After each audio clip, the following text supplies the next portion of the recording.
Right, let's go to put our attention now on what is going on with channel migrants. Of course, we had the latest figures yesterday showing, again, huge numbers of channel migrants crossing that water from Calais yet again. And we also have the revelation of the Refugee Council that, given that Yvette Cooper, the Home Secretary, is planning to allow those who come across more than 100,000 languishing in this sort of no man's land limbo of you're going to be deported to Rwanda, so you can't, and you're not allowed to claim for asylum. Rwanda scheme is being scrapped. 700 million quid apparently is what it costs for no one to be sent there forcibly, but they're going to allow those people to apply for asylum. Refugee Council says between 70,000 people, and Tories say even up to 90,000, could be granted asylum. Let's talk about this right now with Harjap Singh Bhangal, a UK immigration lawyer. Welcome back to the show, Harjap. Morning, Julia. Always so good to talk to you. Thank you for joining us. First of all, I mean, let's just talk about Rwanda scheme. 700 million quid. 3 people, I think, were flown to Rwanda, but that wasn't a voluntary scheme. 700 million quid, absolutely spiffed, was it, whatever the phrase is, Boris used, spaffed up the wall. Not a single person basically being deterred from travelling on a dinghy from Calais. Not one. Oh no, 4 did voluntary go back. We can't say zero. Can't say 4. Zero. Was it 4? Voluntarily, they were paid £3,000. Yeah. They weren't deterred. They were encouraged. To go back and pay me £4,000. I'd love to go to Rwanda. Yeah. So we knew from the start. I mean, we've been talking about this on your show for 2-3 years, saying this is bonkers. It's not going to work. It's not a deterrent. The weather's a better deterrent than the scheme, and we see that once again. 700 million needs investigating where it's gone. Might have a sort of a smell of a sort of a whiff of PPE scandal sort of thing about it. Also, this week, we've had a revelation about the hotels and asylum hotels, that certain companies are being paid commissions. So basically, we touched on this yesterday, these middlemen are basically earning a fortune, far more than the hoteliers are getting for these sort of run-down hotels to put people in. And absolutely needs investigating once again. So this was sort of, a common trend in the last government. With this government, I think she's been quite astute, Yvette Cooper. So firstly, she's talking about deportations and this 100,000 people and returning the ones essentially to safe countries. We estimate about 30,000, that is people from India, people from Vietnam, people where we have return agreements, Pakistan, Nigeria, that we should have been sending back.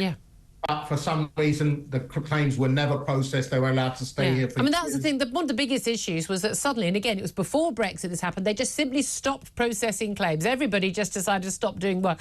I'm interested to see how much their Home Office, staff sort of down in their tools, up their tools and actually do their job. But Labour are basically being accused by the Tories of handing what they say is an effective amnesty to people who've arrived illegally. 70,000 migrants, they believe, could be 90,000 being granted asylum. On what basis would these people be granted asylum? Why do we think these people would be granted asylum when they haven't? Well, they were sitting in a backlog for so long. We were told the backlog was there partly because these claims were so difficult. Well, the claim will be assessed on its merits. I mean, if they can't be sent back to a war-torn country, then they'll be granted some sort of residency here, not essentially permanent residency. Now, that's the key thing. Most of the people who are given leave to stay here, they're not granted asylum. They're not judged as, you are definitely an asylum seeker. We definitely know you're in genuine need. You have leave to stay in this country for good.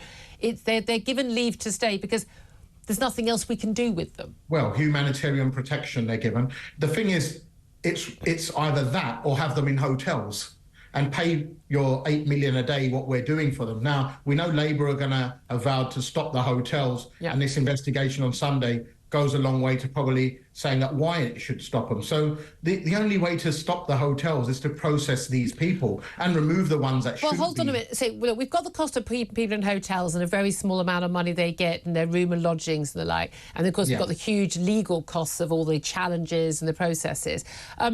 Once someone goes through that process, tick, OK, you've got leave to stay. What happens to them then? Because... Well, then they'll not be given any support. They have to fend for themselves. Will they not be entitled to benefits? No. To housing benefit? They're given permission to work, and then they'll say, right, work, pay your own rent, go and assimilate. And what if their work, as is very likely, given many of these people don't have any skills and don't speak the language, what if their work doesn't pay well enough? Well, no, they'll go into unskilled work, like a lot of cleaners, and that will not pay them enough to pay their rent. Most of those people will be having housing benefits to subsidise their pay. Not, I would not think so. And records don't show that at all, that most of the people claim. In fact, the records show that 4% of migrants claim benefits and 14% of British people claim benefits. No. That's migrants. That's legal migrants, as opposed to these people will not go in. And these people are not going to be, and remember, they're only allowed access to asylum support while their claim remains undecided. Okay. But once their claim is decided, they're off you go, fend for yourselves, and while their claim is being decided, we can't let them work. We don't even give them national insurance numbers. Well, no, because they're not here legally. Weird, isn't it? Well, by letting them work, and therefore they're not going to be a burden on us. Of course they're going to be, but unless you're only Harjap, unless you're only at least 45 grand a year, you're not a net contributor. They're going to need somewhere to live. They're going to be competing in the private sector for housing in the same way that other people are pushing rents up for other people. They're going to need.